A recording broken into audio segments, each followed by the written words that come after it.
And as you can see out the back right here, it looks like Kelly Slater has finally found himself a little lonely spot in the lineup. Look at this, off the bottom, into the bowl, lets it go, comes flying through. Oh my God, he comes over the foam ball and makes it out of that tube. Are you kidding? That was amazing. That's a 10. That's an obvious 10, right? That was amazing. And that, Ross, is exactly what the judges have been waiting on all day. An 8.33 for Keanu early on. The wave itself was beautiful. Keanu, he surfed it so well, but Slater just took things to a whole nother level, letting go of the rail, driving up into that first section, and somehow just comes out of that thing like a bullet. And we're waiting for the numbers to drop. This wave just makes all the other scores irrelevant for the entire event. You know, that was the deepest barrel we saw so far in this contest. I cannot wait to look inside the barrel and see what Kelly did. He is such a magician. The way he handles himself over the foam ball.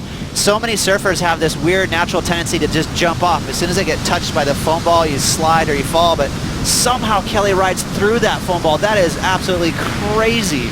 So again, Kelly gives himself so much credit. He never doubts himself.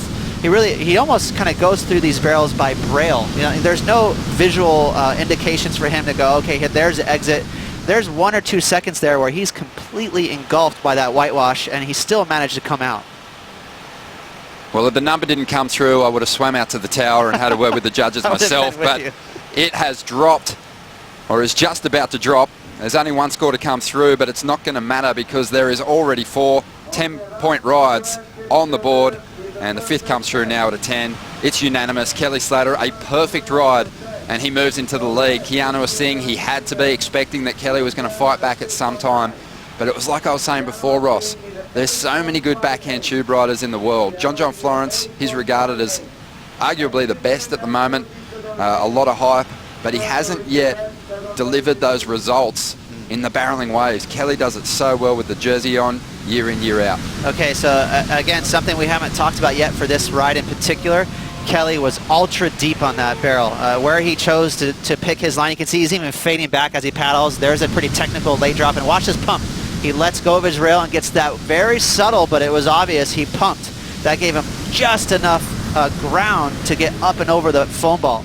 Again, if you're a little too deep, the floor drops out and you have no chance. But, you know, we're talking like, you know, minute distances here. And you can see his board was actually cavitating over the foam ball. That's as deep as you can get in a barrel out here.